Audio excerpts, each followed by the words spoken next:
EP.05, Higher Human Podcast number 5. I got a cool guest here in town from San Diego. Yep. And yeah, man, appreciate you coming, being here. No New worries. setup. We're in the house now. We're being adaptable. I love it. Right? We're pivoting, which Yeah. I think is the theme of this last year. Yeah. But yeah, man, appreciate you coming in and you know, I feel like even though we don't know each other well, Yeah. I do know you. Sure. You know, from the get go, man. For I sure. felt connected and, Yeah. and just felt the positive vibes from you. Yeah. Yeah. So It was many moons ago too, man. yeah. It might have been like 4 or 5 years ago. How did we meet? I mean, it was social media. Yes, And I it was contacted through- you because like I through was movement. Yes, because I was seeing what you were doing on Instagram, and I was coming into town because at that time I think I was still with the Astros. Yeah. And I was coming into town, and I was like, I want to come and check you out. Oh, you were doing the friggin' Muscle ups. Muscle ups, and Yeah. man, you were like, it's unbelievable. You do like a 30. He does like a minute and a half muscle up, where your pull up phase is just tight as can be, and then you transition to the dip. So, anyways, at that time I was like, man, I wanted to do a muscle up, so I was checking you out. I was like, I'm coming into town. Please let me come chat with you. And then we started talking about baseball because I knew you had trained many athletes, and and all that stuff. So So the muscle ups, man, it's a trick because I'm 130 pounds, man. That's one of the benefits of being a little guy. But, that's awesome. but yeah, and then we connected and we Yeah. did some training, some virtual stuff. And Yeah. So let's start there, man. Sure. Your background, your story, because Yeah. it's pretty interesting. You're Yeah. a baseball player. You play. Yeah, a little bit in indie ball. Okay. Yeah, I would like it was like all this struggle to try to play, and then the minute I was done playing, decided I wanted to coach. 6 months later, I was in a professional organization. So I spent all these years like on the grind, like I got to be in an organization. I couldn't sniff an organization. 6 months out, I'm in an organization. It was like that's what I was supposed to be doing. I was supposed to be coaching. I was never supposed to be playing. Yeah. Yeah. And that was with the Astros. Was that your first organization? Or No, well, yeah, I started when I was 25. Like at that time, I might have been like one of 3 minor league coaches at the age of 25, And that was the Expos. So that's how long ago it was, because there is no Expos anymore. They're the Nationals, Okay. Yeah. So I was a year with them, got fired. A year with an indie ball team, got fired. 3 years of my own business. 5 or 6 years with the Cardinals. 6 years with the Astros, one of which at the end was in the big leagues finally. Yeah. And then a year with the Angels in the big leagues as the pitching coach. So it was like from no professional baseball playing in a professional organization to getting fired in my first 2 jobs as a rookie league coach to being in the big leagues.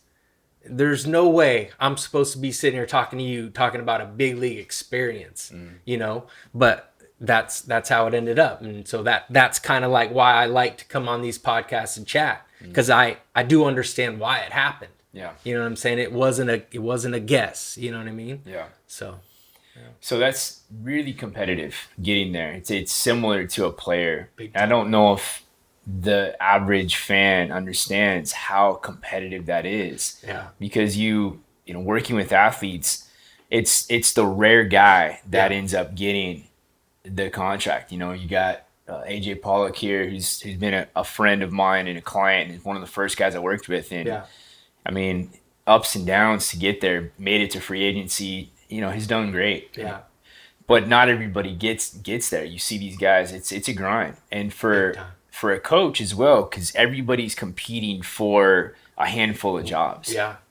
Not even a handful, just let's say you want to be in the big leagues and you're a pitching coach. Well, nowadays you might have 2 slots up there, right? Yeah. But usually it's the one gig.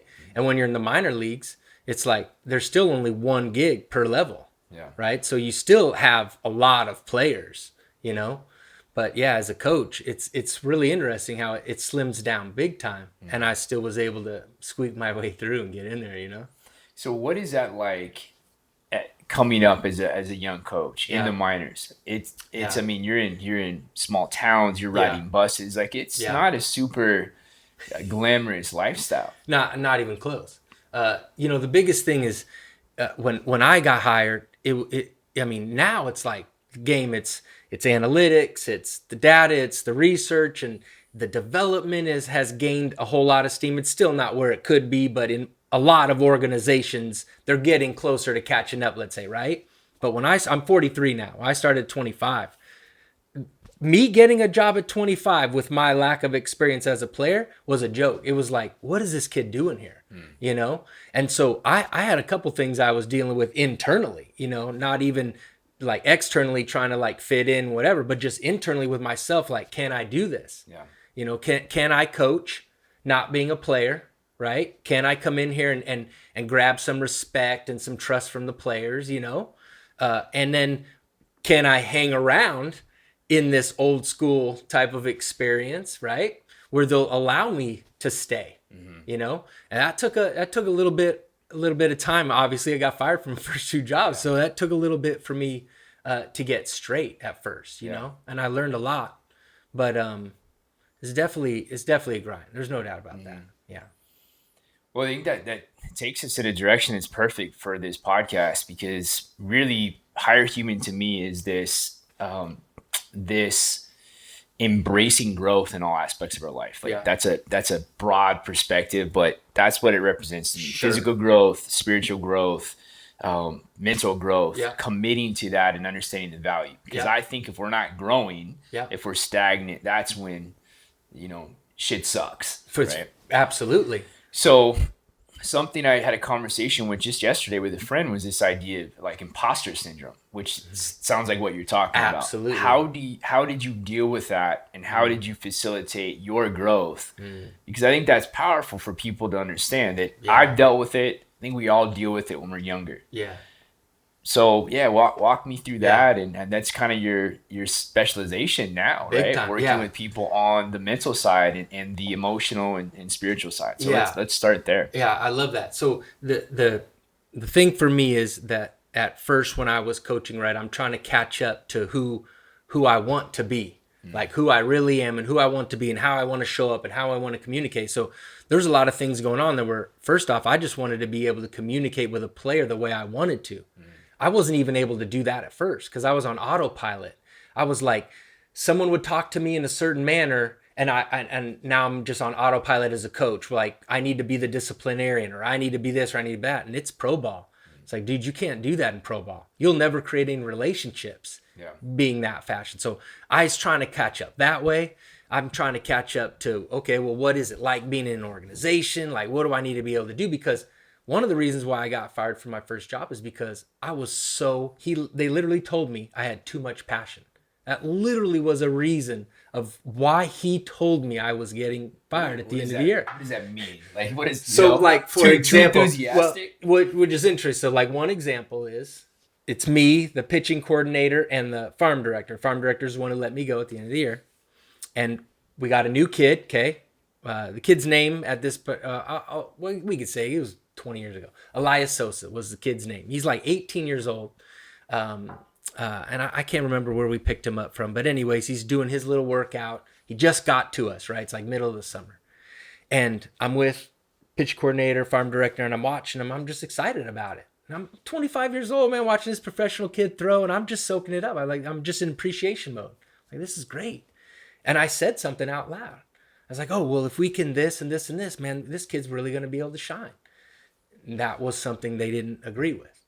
And see, and me not coming from a professional organization or having any of that understanding whatsoever is that when I was playing, I didn't know what I was supposed to be saying and when I was supposed to be saying it.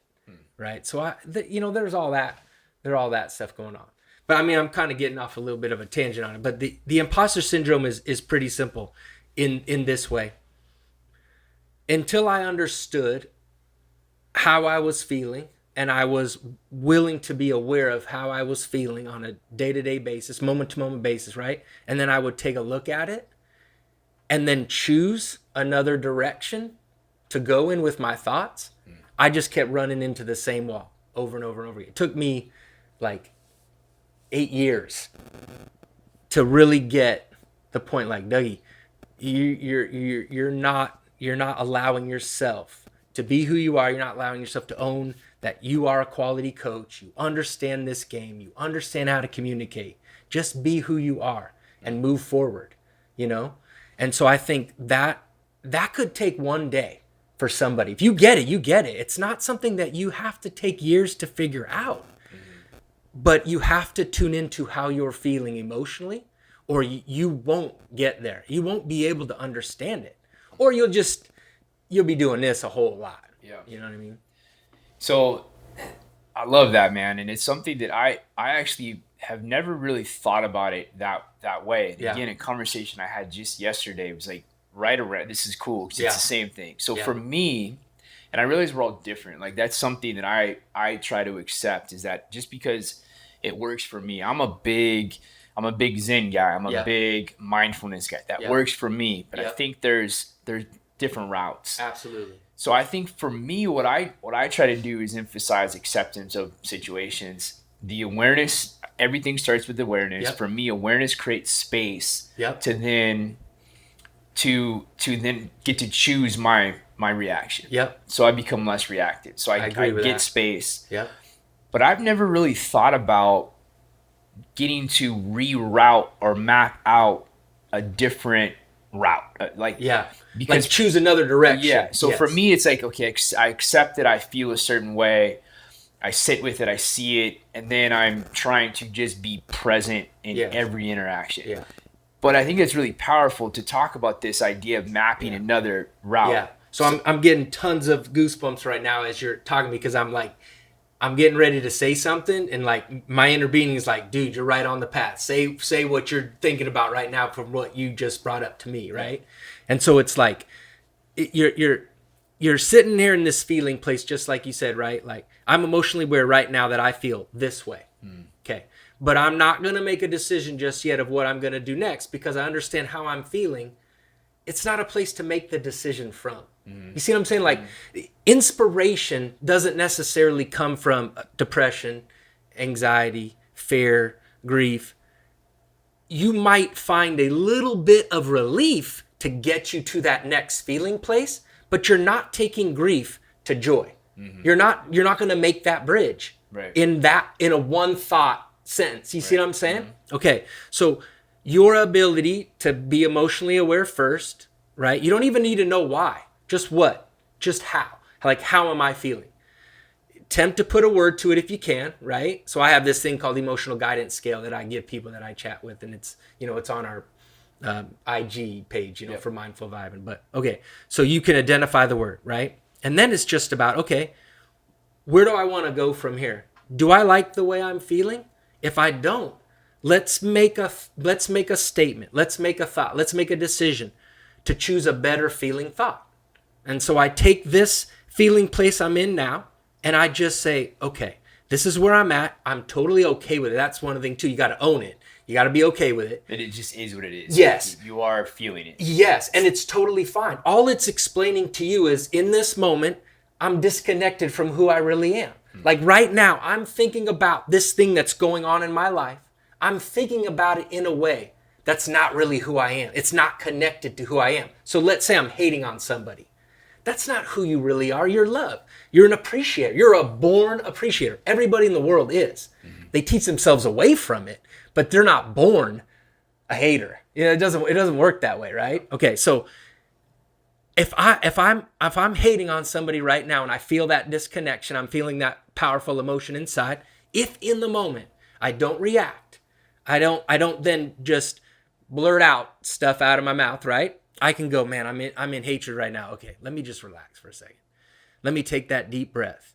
How do I really want to feel? Like, how do I really want to think about this person in front of me? Or maybe you need to change the subject. There's many ways to do it, right? But then you just shift. You make one soft statement, and you're like, that feels a little bit better. Cool. Now I just shifted from hatred to whatever that next emotion up was. And then you just keep building your blocks. And it's like, it's in the moment. It's not necessarily like, I did it and I'm never going to feel hatred again. Like, I'm never going to get upset about this person in front of me again. That doesn't exist either. Right. But you got to learn how to navigate emotions. And so you got to know what they're representing for you too. And that's where I go with my conversations with people. Yeah, so it's powerful because you're giving somebody a map. You're giving people a practical application of changing their emotional state. Yes. So let's let's steer that in the direction of anxiety. Yeah. Because I feel like with the weird is the only way I can explain it. Totally. You know, it's I don't think, myself included, I don't think I've even processed. Yeah. Because it's like, to wrap my head around the complexity of the situation is like, okay, I don't even want to go there. Right. But I do feel like there is increased anxiety. Like, the numbers are ridiculous. I think I saw a stat like in the billions of like clinical diagnosed anxiety. Like, I'm not a numbers guy, but like it's high. I got you. I've talked to multiple people in the last month, people that are struggling with it. Yes. I have moments. I'm not an anxious Everybody person. does. Everybody does. Yes. So let's use that as an example. Let's say you have a person that is struggling with anxiety, which my understanding it's like fear. Mm-hmm. Fear is innate. Fear is okay. Fear can be a positive thing. Sure. It can be a negative thing. Sure. But all living creatures feel fear. Yep. But fear plus uncertainty, the future, which for the most part we don't have control over, that loop gets really dangerous. So that's how you add the anxiety to it? I think so. Yeah. Like, that's how I understand it. Because of the uncertainty. It's like this, okay, I have a fear of whatever. Maybe it's not being successful enough, not having enough money, I have a fear of being alone. Yeah. And then you start to like try to see what that looks like in the future, which is out of our control. Absolutely. That loop just continues. And I think the more we get stuck in that loop, the more intense that anxiety can become, until maybe it's a full-blown panic attack breakdown. For sure. But so and we can probably be more specific, but somebody that is feeling anxiety and they're stuck in that emotional state, how can we use this to navigate and get out of it? Yeah. Okay, so let me say a couple things first, and then you stop me if you think I'm getting off or you want to ask a question about what I'm saying here. Yeah. Okay, so let's just say this. First of all, emotion is a vibration, it's a frequency, right? So, well, actually, let me say more specifically. The emotion is the interpretation of the vibration that you're emitting. How would you, if you were to break that down more? Yeah. Is there a way? Is it just, there's no words for it? Well, no, there could be. So let me see if I can do this here. Okay. You're a vibrational being. I'm a vibration. This is vibration, ground, the dog. It's all vibration. The universe is a vibrationally based universe. Mm-hmm. Okay. That means we're all emitting a frequency. Mm-hmm. Okay. The universe has a frequency, consciousness, whatever you want to call it, infinite intelligence, natural intelligence. Like, people have all sorts of labels for it, right? Let's just agree there is stream of consciousness within this universe. Okay. Which you can tap into. Mm-hmm. But how would you know you're tapped into it or not? Emotion. Exactly. Because your emotion is the interpretation of what you're tapped into. Let's just think of it that way. What you're giving your attention to. Right. Okay. So now, let's say I'm on fear. Fear is way down on the scale. Okay. So like, let's say, for the sake of this conversation, because this is kind of what I do here. It's the high end of the scale, the number one deal. Joy, knowledge, empowerment, clarity, ecstasy, that, exhilaration. Okay.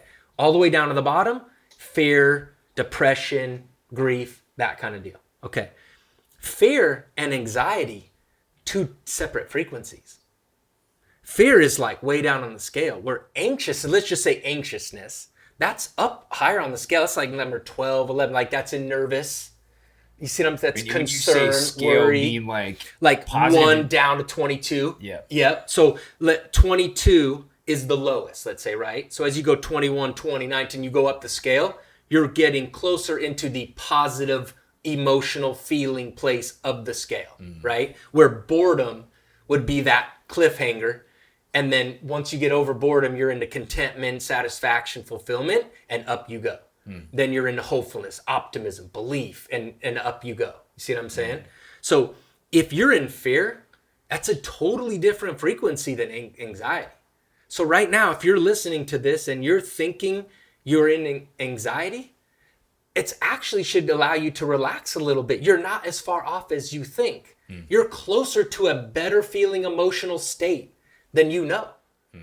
If you're in fear, yeah, you are down at the end. You're going to have a little bit of work to do. That might take a little bit of time. But in the moment that you're feeling that, there is a way to feel relief immediately, right? You don't have to, but it's like, that's the thing. It's like Bruce Lee says, right? Be like water, right? You gotta be okay with where you are. You gotta understand that emotion is just a guidance. It's just an interpretation of where you're allowing your thoughts to go in the moment. And it's not more than you can handle at any point in time because nothing's happening to you. You're just feeling something. Right. So you didn't do anything right. You didn't do anything wrong. You're not bad. You're not good. I'm just feeling in this place. So let's just say you got that right. Yeah. And now you're saying, okay, well, how do I break out of that cycle? Right. Okay. Let's come back to that real quick. Cool. I've got another question and then we'll steer back to that. I understand letting go. Yep. I understand accepting. Yep. I think it's been a little bit more innate to me. Yep. But I've had to work at it. Yep. I do feel like some people, it's such an abstract thing. Yep. You tell them accept, let go, and they're like, how do I do that? You know what I'm saying? Like you talk to people, and I can tell now. Couldn't agree with people you that more, are man. probably more, they're controllers, they're analytical thinkers. Yes. They're problem solvers or worry, whatever that is. Yes. Maybe it's more type A, whatever. Yes, There's a spectrum that's not black and white. I got you. But how would you conversate with somebody, give somebody instruction there, letting go? Let's stay with letting go, and then we'll come back to that map. That's cool. Okay, so the letting go is interesting because, like, yes, everybody on social media you got that T-shirt, just let go. Right. It's like, well, yeah, easier said than done, jackass. When I've been thinking and feeling this way for 15 years about the same subject, I can't just let go. Right. Okay, but here's one thing. If you can just try to change your perspective on it just a little bit, meaning take it out of a physical experience and just think of it as energy. Like, just think of it as air. Like, it's malleable. You can mold it. You can shape it. You can have it the way you want it, basically, right? So this is what I mean by that. The letting go is more about how do I, first of all, be okay, because you got to own it, right? But then, and I'm losing my track of thought here with the letting go part. And I want to make sure I say this correctly because I don't want to just spout something off here. You know what I'm saying? I want to see if I grab my thought again. I apologize. No stress, man. Yeah. I like that you're thinking. Yeah.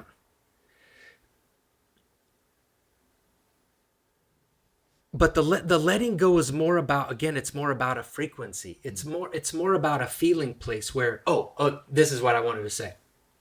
Okay. If you're not feeling the way you want to be feeling, that's a good thing. And here's why. It's actually letting you know that you have evolved into this higher being person, this better human being, the person that you've been wanting to be. But because you're feeling the way you're feeling now, you're just not allowing yourself to go there. So it's a cool thing that you're experiencing the negative emotion because it's actually telling you, dude, you made the jump. It's a sign of change. You're just not keeping up to speed with the jump that not only you made, but you asked for. You asked for from your soul, from your mouth, from anything you do in the day. You know what I'm saying? When you go to bed at night and you pray, however you want to do it, you actually made the jump. But you just aren't accepting this new thing because you're holding on to something that you're not anymore. You're holding on to an energetic place. That's a funny thing too. It's like it's not a physical thing. I was just literally talking to this about my dad because him and my mom sometimes get into arguments. And my dad says, why do I speak this way when I know I don't want to? And these words are just coming out. And I said, it's just because you're in this frequency of anger. And so, of course, those are the words you have access to because that's the frequency you're in. You see what I'm saying? Yeah. No, I mean, I've never thought of it in that particular way, but I agree because I feel like most people are stuck. Yeah. And most people, it's easier to stay stuck than it is to open yourself up to change. Sure. But change is hard, and change gets you out of where you were and moves you in a direction that typically, from my experience, when we open ourselves up to it, it gets harder before it gets better. Yeah. Like that's, I think, what you were explaining is it's like this, have compassion and have love for yourself, that you're even aware that you're feeling what you're feeling. Yes. But trust that if you keep yourself moving in that direction with some tools, eventually the vibrations can shift. So it's like, if the vibrations are shifting, but you're holding on, because we like to be comfortable, and you don't know the uncertainty ahead, right? Yeah, that's a part of letting go. Is like, oh man, like I'm not just drinking a 6-pack of beer every night, and, just staying so fixed. That's stuck. You're committing to change, but it's still human nature to hold on to where we've been. So I'd call that splitting energy. Because you've already become who you want to be, how you want to feel, yada, yada, yada. But you don't feel that way currently because you're holding on to something that you think you need to be, because the world's an uncertain place, right? The world's a scary place, whatever. But again, those are thoughts and beliefs. Yes, they're scary in the world, but there's an amazing amount of joy and appreciation and love and ecstasy in the world. It happens everywhere, every day. You just have to tune into it. So when you wake up in the morning, that's why people meditate first thing in the morning, because you want to get your momentum headed in a direction that's going to pre-pave your day, right? Your vibration, your momentum is preceding you. So when you say stuck, right? Really, stuck doesn't exist, because vibration, energy, it's always moving. It's always floating around, right? You can grab onto any of it at any point in time. So the stuckness, just like you're saying, is you just keep doing the hamster wheel deal. Right? You're in the same. Yeah, you're ready to step into who you want to be and how you want to be and yada, yada, yada, but you just don't. And it's okay, but the reason why you're doing it is all false premise stuff. You're doing it because you don't know you have that power. You don't understand vibration. You don't understand emotional awareness. You don't understand the interpretation of emotions. You see what I'm saying? And it's like, and again, everybody does it their own certain way. Like, the way people handle emotions is, they do it all different modalities: breath work, meditation, drum work, sounds, working out, walks, nature. Like, we can write a list of 1,000 different ways. Just pick one and go to it. What resonates with you. And you'll feel the relief. That's the thing. It's like, the thing that's so cool about this information is when people say there's not one way, that's true. There's never one way. Why is that? Because every individual has their own emotional guidance system and is interpreting their vibrations how they are interpreting their own vibrations. I can't do that for you, and you can't do that for me. And you can't tell me how I'm feeling. It's impossible. Can't get inside my body. I don't want to steer it this way because I'm definitely not an expert in quantum physics, but I do feel it's pretty cool stuff.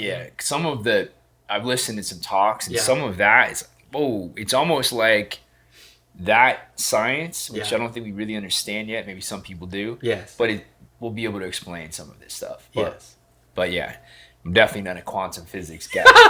I'm lucky. Sorry, I get a little goofy sometimes. I love it, man.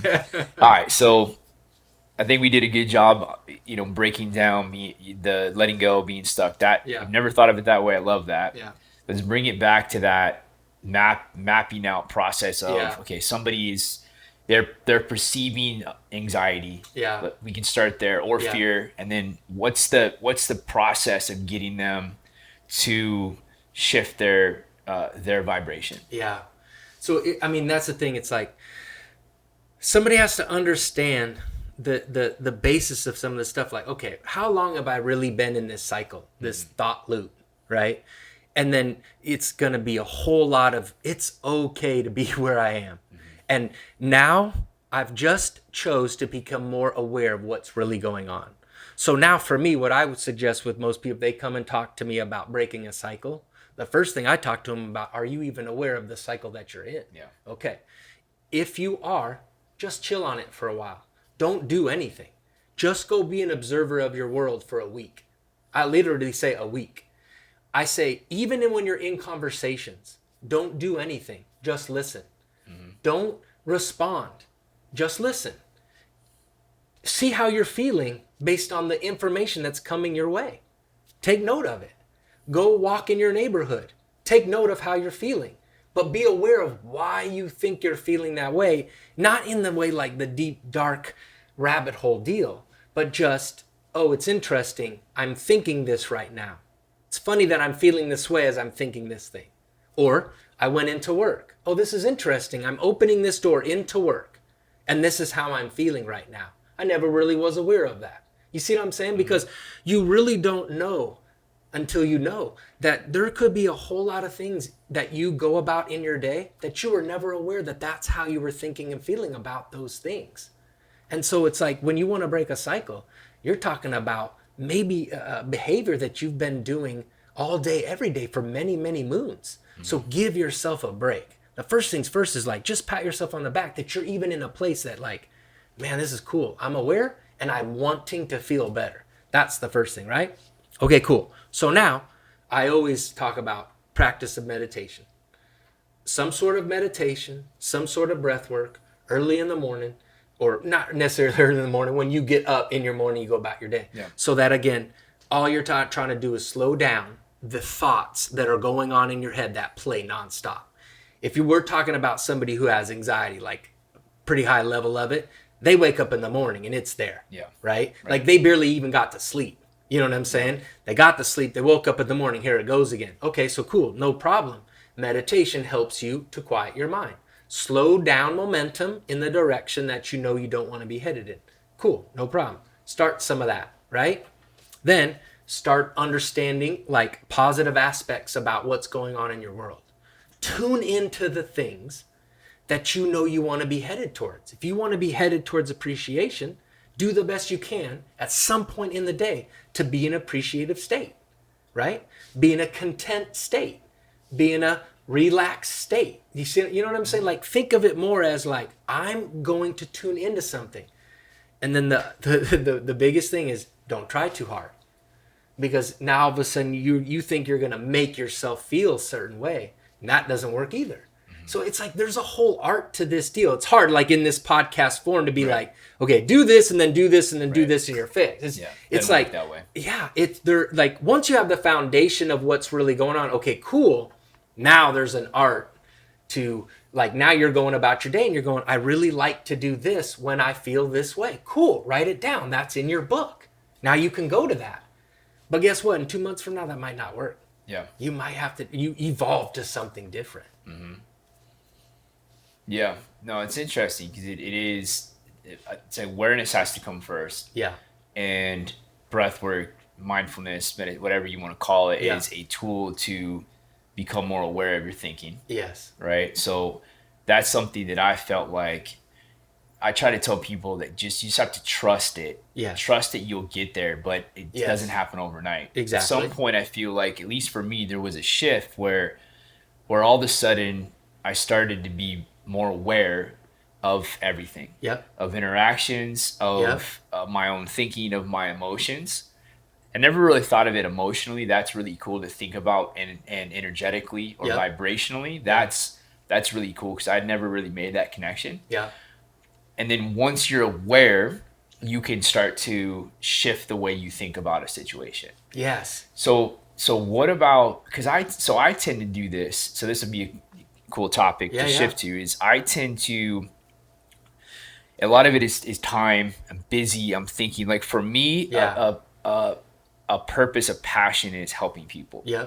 So I tend to be very forward thinking or future thinking about things I want to do to help people. But I think that loop can be dangerous, even though it's from a place of love. Yes. But it pulls me out of being present, and then it can create some stress of like, okay, I want to make this video and this next podcast. I want to, how would you, kind of using that example? Okay, so it's funny. Me and my sister just did a podcast on this. This is how I would represent that. It's like a being versus doing. Mm-hmm. So when you're present and you're settled and you're aware and you're right here, right? It's like you're in that being mode where you're receiving the impulses and the inspirations and the ideas for your forward action, your next action. Right. You see what I'm saying? Mm-hmm. Where when you get out of that, sometimes, not all the time, because sometimes you forward think and it feels great because you're locked into that vision. You're like, dude, this is the bet. And you want to stay there, right? But just like you said, sometimes you're in that forward thinking.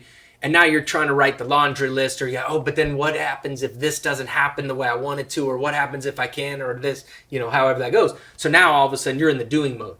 But you know that because you're feeling a certain way. So the bell should go off, like that emotional bell should go off. So all you got to do when that happens is, Brandon, you're in the doing mode right now. You're in the thinking mode. Okay, so let me chill. Maybe let me write these things on a list so I won't forget them.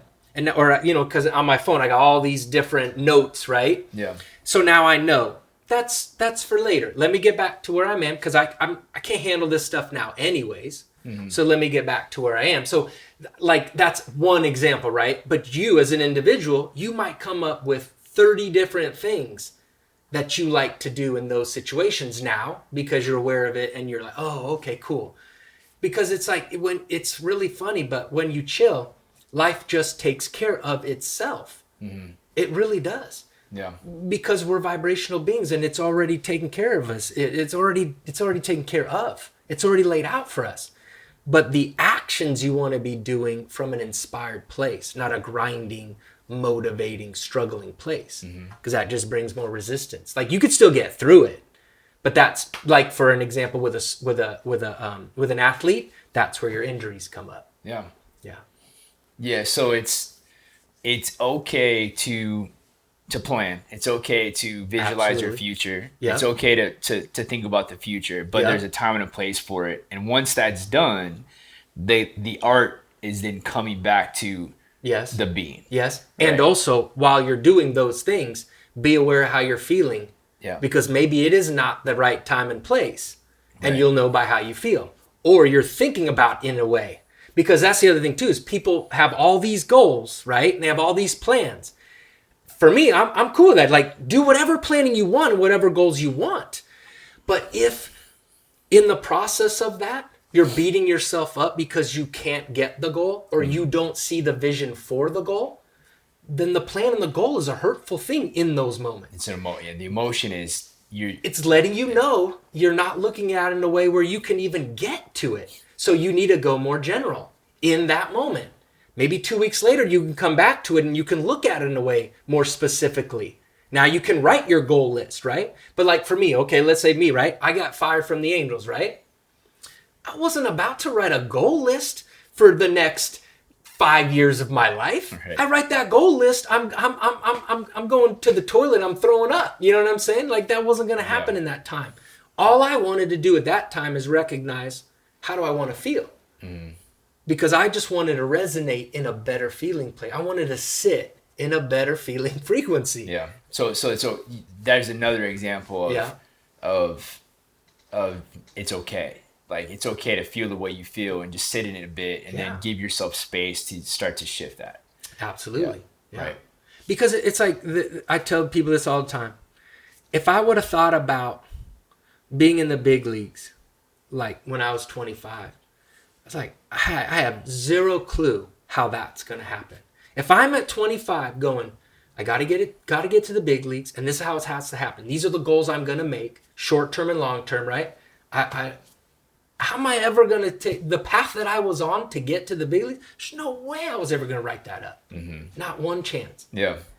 In one off season, I jumped 8 levels because of a talk I did at a workshop in Texas one time. How the heck was I gonna myself think of that? The universe will throw it in your direction all sorts of different ways. So don't get bogged down all the time by a vision or a plan or a goal, because just let the universe surprise you sometimes. Right. Yeah. No, it's fascinating that, again, what you just said. I think certain people that maybe, again, I have to be careful with my words, but like that struggle are because they're so fixed into something, fixed that, and that can be a good trait.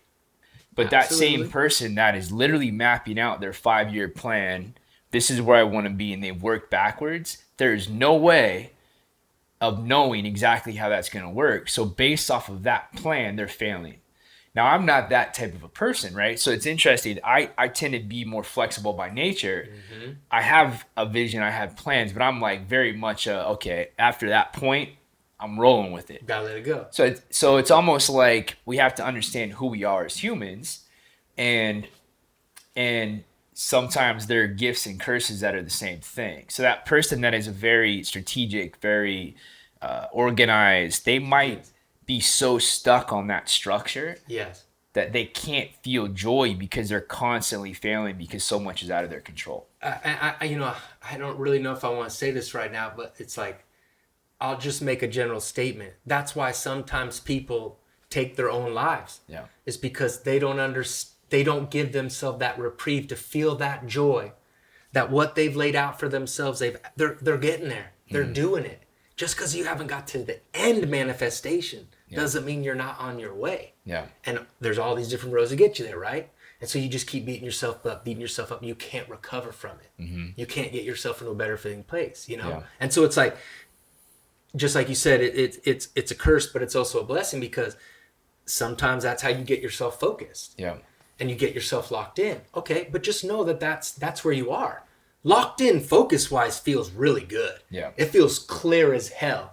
It feels empowerment. It feels like knowledge. It feels like fun. It feels like power. It feels like strength. It feels like stability. It feels like security, right? Mm-hmm. So know that's where you are.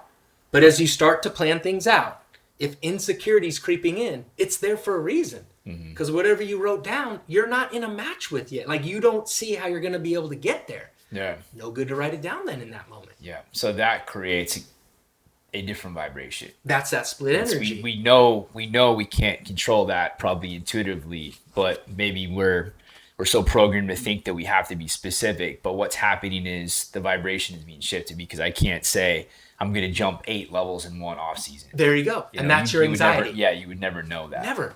From where I was, being 8 years in the rookie ball level, never getting promoted. Mm-hmm. And then all of a sudden this organization is going to give me the opportunity to be in management. I would have never thought that. I just thought linearly, oh, well, I'll go to high A next. Mm-hmm. Maybe they'll let me go to double A. You know what I mean? But they let me go to Rover. Totally different. How is this understanding of this now, and you probably understood it for a while. Yeah. How has it correlated with some of the athletes that you saw that were the most successful? Do you feel like whether they knew they were doing it, they did it more naturally, sometimes not? Like, you know what I'm saying? Like, does it match up with some of the guys that were just great? They did some of this stuff naturally. So I look at this 2 different ways, and you can look at it 50 million ways, right? But I'll just name 2 here. You got your guys who just they're just good at going. They're just good at going. Like, just give me the ball, let me go do my thing, right? And they don't overthink it, and they're like, I don't know why this is happening, dude, but I'm good. I'm in focus mode of competition, and I'm just letting it all hang out. And they let go, right? They're good at letting go. Yes, they're in that frequency place of flow. That's how they do their flow, right? They don't need much preparation. They don't want to get analytical. They don't want to think too much. Okay. But then you got these superstar Hall of Famer dudes who they got a schedule and they got a plan. And that focused attention to that schedule and plan created these results. Well, that's their belief about it, right? Their belief is this execution of this plan created these results. And so now all I got to do is keep fine-tuning my plan and keep headed towards this, right? So but also they understand internally what's going on. They understand locked in. You know what I mean? 2 names I could think of right now, Andrew Heaney and Justin Verlander. I've sat and heard Justin Verlander, when I was with the Astros, he was talking in many times, in the clubhouse, and I heard him say intuitive things about when he got the ball on the mound, he was making this decision based off this feeling, right? So all the preparation allowed him to get on a mound and be in that place, be in that feeling place, right? So you look at that as the preparation is vibrationally, or it's the belief with the preparation is helping the athlete feel the right vibration to move themselves forward. It's basically one and the same, just like right. I got there this way, I got there this way. Right. Because you can't perform that way if you're not tapped into that frequency, if you're not tuned into that place, right? Like Michael Jordan is not one of the greatest basketball players to ever hold a basketball if he wasn't able to tune into focus. You see what I'm saying? What's the emotion, what's the vibration that you would most closely relate to flow or athletic success? Is there one, or is it? I think that's at the top. That's at the top of the of the scale. That's number one. If you're in that flow state, you know, that everyone talks about, you're tuned into clarity and knowledge and empowerment in a way where there are no thoughts coming in. Like, you're not thinking, you're just being. Doing. Yeah. And I don't even want to say reacting almost. You know what I'm saying? Because I don't even know if it's a reaction. It is in a sense, because it's like that's how you're ebbing and flowing. But it's almost like reaction to me plays more like a backseat type of role. Yeah. And what I'm talking about more so is like, you are running the show in that moment. Anything and everything you do, it's happening for you, and you're in that flow. You know what I mean? You're making all the right decisions. Yeah. What's really cool is so Sugar Sean, you know, JX and I both work with him, and being around him, the sport of MMA. And maybe it's because you've been in the dugout. Yeah. I've never been in the dugout. I've never been able to see the baseball player before an at bat, or like it exists. Yeah. But in MMA, it's like, man, it's so intense. Yeah. Because you have months of preparation. Yeah. And then imagine you're walking out to lock yourself in a cage with another human that is going to try to beat you up. Yes. And to see a guy find that flow state and let go, and there are not words for it. I could not do justice to put word, but it's not like a reaction. You're right. It's more of like, it's an allowance. It's just happening. It's like everything you did up to that moment is now, it's like I want to think of this word, but it's like projected into the ring, where all you have to do now is get yourself into that feeling place so it can unfold. Yeah. Like, I know this sounds a little goofy because it's rookie ball, but like, for example, we won 4 championships in 6 seasons when I was a minor league pitching coach, okay? And I know it's funny because it's minor league, whatever, but it's still legitimate. You still got to go play the 80 games, yada, yada, yada, right? So I remember before the last game, the championship game, I brought all the pitchers together, like, guys, we've already played this game. This is done. All you got to do is allow yourself to be in the feeling place you want to be in before you hit that mound. It'll take care of itself. You don't got to do a thing. So guys need to know what that is for them. Right? Like when you say that, that feeling place is. Yeah, because when you said it, I'm like, I get it. But what if a guy doesn't know what his or her optimal feeling state is? And I totally agree with you, because like, and I don't agree with the statement, fake it till you make it. But like, for example, I'd say this, because I had one kid when he was younger. His name was Jacob Buden. I had to get him pissed off. Yeah. But now pissed off is low on the scale. That's not flow state. Right. If you're pissed off, you're still grinding. There's resistance to that frequency, that feeling place. You understand what I'm saying? But does pissed off work for some guys? That's what I'm saying. So at that point in time, he needed that because he was below that. He was in fear. Yeah. Insecurity. How are you going to pitch when you're insecure? You're going to get whacked, right? So he needed to grind a little bit to get himself in that anger place, the pissed off place, which is above. It's more powerful feeling than that insecure place, right? Then he could go handle himself at rookie league, right?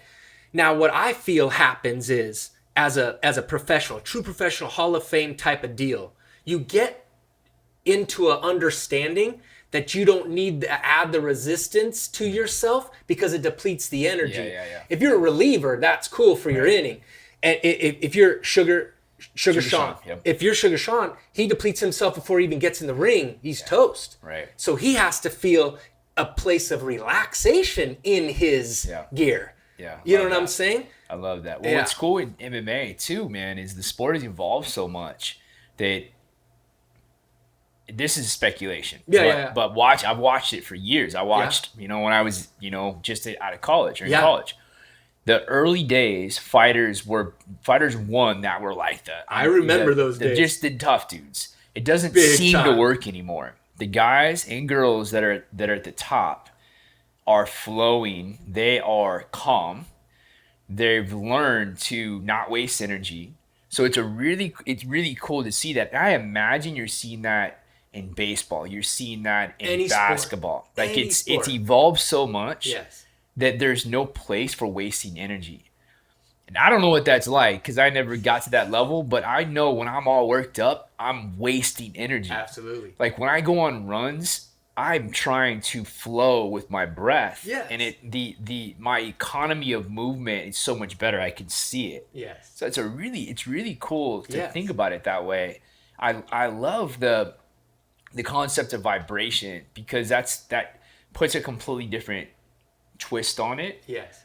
That I think is pretty empowering. Yes. Because to me, you can shift it. Yes. And it's how you create your world. Right. Your reality, your space. It's how you create your space. That the universe is responding to the vibration you're emitting. Period. Yeah. It's yielding anything at any point in time based on how you're feeling, based on what you're projecting, you know? And so it's like any artist, you know, music, actors, you know, all that stuff, all these people that are just creating, right? Same way in sports, you're just creating when you're in those moments. Your body's getting twisted and turned in all different positions. You can't think yourself into those places. Right. You have to be. Yeah. I still come back to, gosh, that makes sense to me, man. When I focus on love. Yeah. For me, that works. Yeah. I breathe in Yes. and have this feeling of my heart expanding. Yes. Some people are like, that sounds woo woo, but it works for me. Yeah. And it's totally true. documented gratitude. Yes. What about the person that they're stuck? Uh-huh. You've met them. Yep. They're just this person. Yep. They're just Grind mode. You think it's just they've got to do all the things we talk about. They've got to Yes. give themselves space. They've got to trust it. Yes. If they understand that it's vibration that they're giving off, and the vibration is this. Yes. I gotta, Yes. right? But Yes. I mean, you probably know people that are stuck there. For sure. Not stuck, but Yes. they're living But they in keep that- coming back to it, coming back to it, coming back to it. What do you tell to that Yeah. person? Again, like, and I know it sounds funny, but it goes back to the emotional guidance scale. Like you can name 1,000 emotions on that list. It doesn't have to be 22 numbers, right? But what that person needs to understand is that like there's a range that I'm feeling, because that's the other thing too. Is this person is not just feeling one thing at a time, but throughout their day. You couldn't survive on grind every second of every day. You'd be done, right? You'd deplete yourself immediately. You'd be in the hospital quick, right? And so they have to be aware and understanding, like, oh, I'm not this guy all the time. This is not who I am. And that's the other thing about not the labels. identifying with it. Exactly. Don't identify with that. Exactly. Just be able to understand this is a feeling place, and it comes and goes with my focus. My focus. No matter what you say or do to me, I make the choice to feel the way I want to feel. Do you get triggered? Yes. Can I blame you for my trigger because of what you said to me? Of course you can. But you just don't stay there. You see what I'm saying? Like, that's the elementary way to live your life. We're talking about higher human here. You see what I'm saying? And so you give people the benefit of the doubt. See, that's the other thing about this. Like, okay, so you're aware of these emotions and you're like, wow, I'm not just this angry guy. I'm not just this bull in a china shop guy. I'm also this, I'm a worried guy. I'm also a concerned guy. I'm also a doubtful guy. You know what I mean? Like, those are all different ranges that you're feeling, right? And then you can also identify every human being in this world. Like, one of the things I do is I say, I can't feel emotion. I don't know what you're talking about, right? I say, well, what's a song you listen to when you're making love to your girl? That's not a freaking grief, depression state. What state are you in then? What emotional place are you in then? That song allowed you to tune into that. Go listen to that song. Yeah. What's the song that you listen to when you're just chilling? You want to be happy. You want to be content. You want to lay on the couch. Go listen to that song. What's the emotion you're feeling? So, you know what I mean? It's like these little quick exercises that they go, oh, yeah, you're right. Okay. I know how to feel. Yeah. I understand what that is.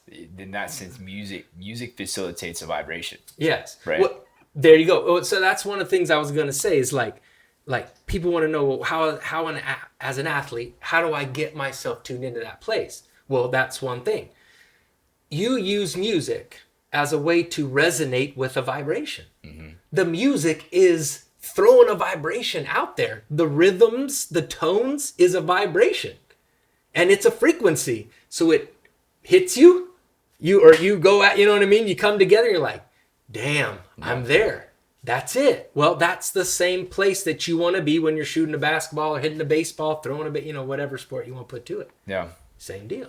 Yeah, you want to be vibing with it. There and you if go. you throw on Pantera, it might do good for a bit, but Sure. you might wear yourself out. Depends on what vibe you're trying to feel in that moment to Right. get done what you're trying to get done. Yeah, you're the closer. Pantera works. Totally. You're the starter, maybe not, because I don't know if you can maintain that frequency for. You're gonna 7 get lit in the first, man. Yeah, right. That's interesting. Yeah. It's really, really cool. I love the practicality of it. Yeah. Thinking about it that way. I think that should help people to think about, you get to choose and you can shift your emotional state. And we're never maybe one at a time, but we're a bunch constantly. All day, every day for the rest of your life. Yeah. Because it's a guidance system. And if you don't have the emotional sensitivity, if you don't choose to have the awareness, you don't know where you are. So you don't know where you're going. You got to know where, you know what I mean? That's the most clichéest statement in the world, right? But if you it don't know where makes you sense. are, you don't know where you're headed. Yeah. So you got to take the time. And so pushing emotions away is like, actually, now when you think about it, like, that'd be the dumbest thing I could ever do, because then I'm losing my guidance. Yeah. If so, like, people go the drug route, the alcohol route, that kind of thing, they're numbing themselves from feeling. Right. Then you just took all your guidance away. Yeah. Now you got to depend on everybody else. Do you think that we store, so if we don't tune in to emotions and we don't take the time to accept them and feel them, that it's almost like we store them in our bodies, and then they can manifest themselves as pain, as sickness, right? I mean, Absolutely. Like the word disease, dis-ease. Yeah. You're disallowing yourself ease, disconnection. You're disallowing yourself connection. So what disease is, you can name any disease you want on the list, right? But but that's the coolest thing about this. It first starts as an emotion. Yeah. So if you deal with it, if you tune into it, it's probably not going to get stored away. And then you're not storing that negative vibration, I guess. Yes. Now, but here's the tricky thing to it, because some people get a little confused about this part. Once you've thought a thought, it exists. It's never going anywhere, right? So whatever you thought when you were 7, 8, 9, 10, all that stuff, it's all there, okay? You can tune into it anytime you want to, right? But it's not a live, breathing fire unless you choose to turn your attention and make it a live, breathing fire. You see what I'm saying? So if you've felt a certain way, let's just say felt fair for a certain amount of time, and then you've gone through your process, whatever it was for you, to deal with it and relax it and calm it down or whatever, you made it dormant. But does that mean fair doesn't exist in your world anymore? Not at all.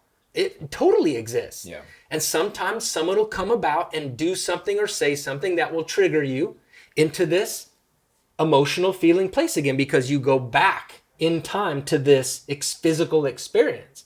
But if you understand that it's just an emotion, right? It's not the physical experience anymore. It's an energy. And all you got to do is deal with it right here in front of you. You don't have to clean up when you're 7, 8, 9, 10, because it's an energy. You see what I'm saying? It manifested into a physical experience. Right. But you're not in that experience anymore. So it's in that looking at it through that lens. Yeah. Would you say you don't need psychotherapy? Like it's.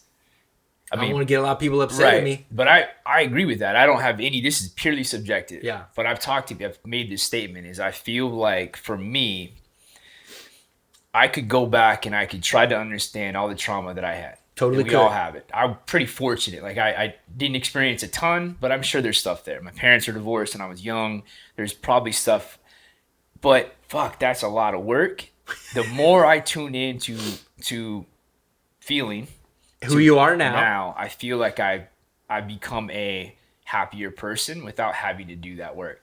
Now I don't want to say like discredit that stuff. Absolutely. It's like, to me, it just makes more sense to say, if I understand my vibration, there you go, and I know where I want to spend more time, and by being present and by creating space and by letting go, I can spend more time in a happy state, Yes. then why not? And think about it this way, like in a law of attraction place, right?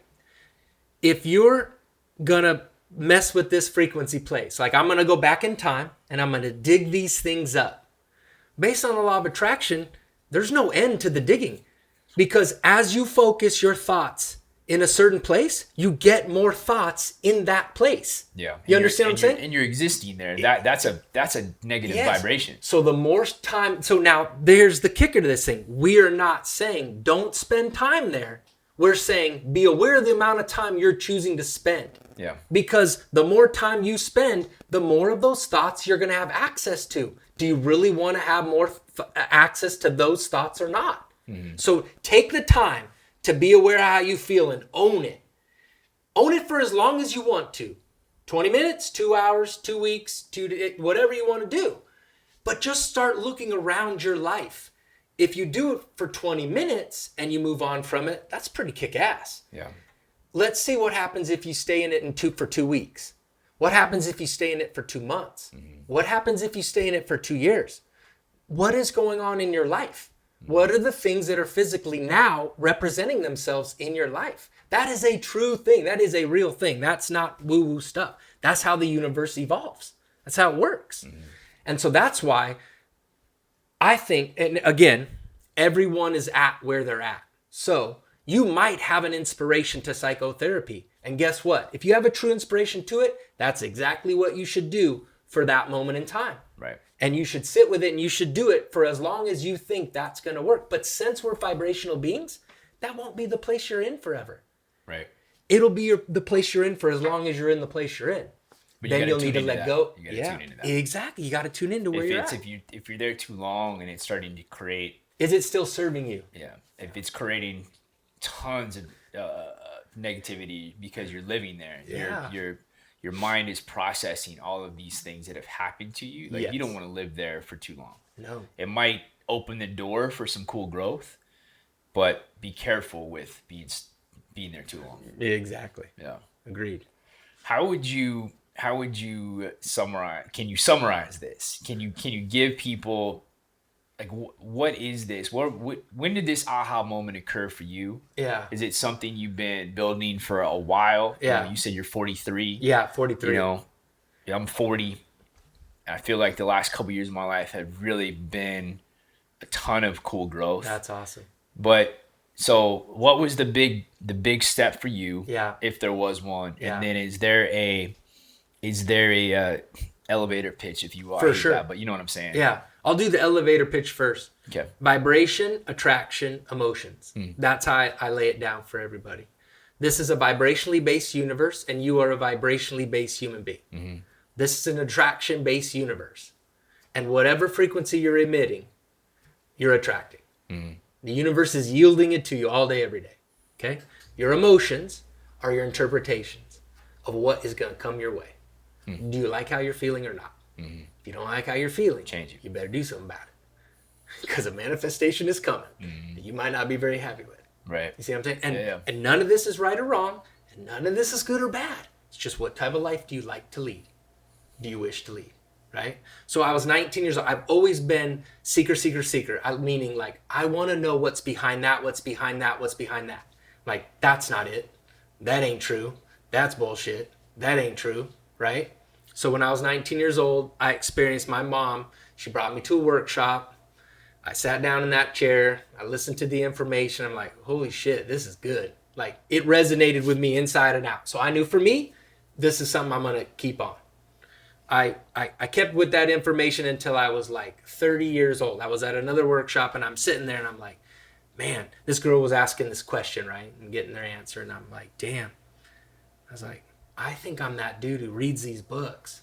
And I look at this information and I turn the page. And I'm like, cool, really excited about what I just read. I turn the page and I didn't practice it. I didn't do any of it. I didn't apply any of it. Like, oh shit, I can't be that guy. Like, what are you doing, Doug? You got this amazing information in front of you. You know it's shaping your life as we speak.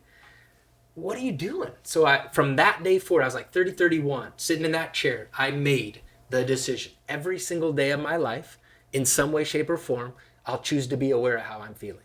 Even if it's just for 30 seconds. And so since that day, that's it. And then I'm sitting here talking to you about it, and I'm not necessarily sure yet, where I'm going with this thing, right? I don't necessarily know if I'm going back to baseball or not, or if I, whatever. But I'm, you know what I mean? I'm chilling and I'm finding my way by the way I feel, like what vessel this is gonna come through, yeah, and that's it. No, I love it, man. I mean, so much of what we're trying to do is just help ourselves to help others. Right. And I think that's what you just said in your statement is, by committing to your own growth and being aware of yourself emotionally on a day-to-day basis, which is a really good way of breaking it down. Yeah. Again, that's a different flip on how I think. And I love that. Yeah. That has facilitated your growth and you're able to share it with other people. Yes. I've recently been practicing this. It's the same thing, but it's, from a meditation practice where as I sit down to meditate or to do breath work, I'm very aware. Now I look at it emotion, nice. But it was checking in with where am I? Yeah. And learning to bring wherever I am, which is emotion, into the practice, but to be okay with it. Yep. And people, this is not my thing. This comes from thousands of years of meditation, whatever, right? Yeah. But it's been a shift in my practice of not using the meditation to try to feel better necessarily, more of letting go and say, okay, where am I? Checking in. I'm really good today. In this moment, I'm happy. I'm feeling grateful for where I'm at. Nice. Great. Bring that into the meditation and the breath work. Nice. Another day is, man, I'm really frustrated today. I feel really busy, but bringing that into the practice and allowing that to take its shape. Yes. Now what I will do is I will think of it more from an emotional standpoint and a vibration. What vibration am I feeling today? Yeah. I think that's a really cool way of thinking of it because energy is everything, vibration is everything. Exactly. I get that, it makes sense. Yeah. So tell I know you are doing some stuff, your podcast with your sister. Sure. You're doing coaching. Let's where can people connect with you? Tell people about that, man. Some cool projects going on. Well, I definitely would love if more people came over and hung out with Mindful Vibin and said hello and listen, So we have an IG handle, Mindful Vibin, just no G at the end, Mindful Vibin. But yeah, we do one every week. We throw one out there every week. We're getting better as we go. Yeah. And so it's me and my sister. She's a PhD at ASU, so she does the science side on it. I do the art side of it, kind of deal. We go back and forth. It's actually kind of cool because we banter a little bit. She calls me on my shit and she'll rub me a little bit on the show, so it's cool. But my own handle IG is Douglas Bryant White. Yeah. And really, like right now, I don't have a website. Like my thing is like I want to grow it on my feeling, on my time, at my speed, that kind of deal. Yeah. And so like I would love if people came over and checked me out on Douglas Bryant White on IG because I do every once in a while kick a little video on there. Yeah, I got some cool dolphin videos on there, some surfing videos from my life experience, you know what I mean? But I do try to throw in some tidbits every once in a while, and I know something's coming for me, you know what I mean? But I just don't necessarily know exactly what it is just yet. So I do some perspective coaching. Yeah. So if someone is interested about this information and going more deeply into it or wants some resolution about some things in their life and are trying to find ways to do it, we totally could chat about that. Yeah. You can DM me, through that. I'm thinking about I got a little t-shirt game coming soon. Nice, man. I don't want to drop it yet, but it's coming. Are you surfing on a day like daily I basis? check it every day. Yeah. Whether I get in or not, it depends. I check it every day. Yeah. Because you're where in California? In North County, in Solana Beach. Okay. That's a great place to be. It's the best, man. Yeah. You got to come hang out. I would love it, man. Yeah.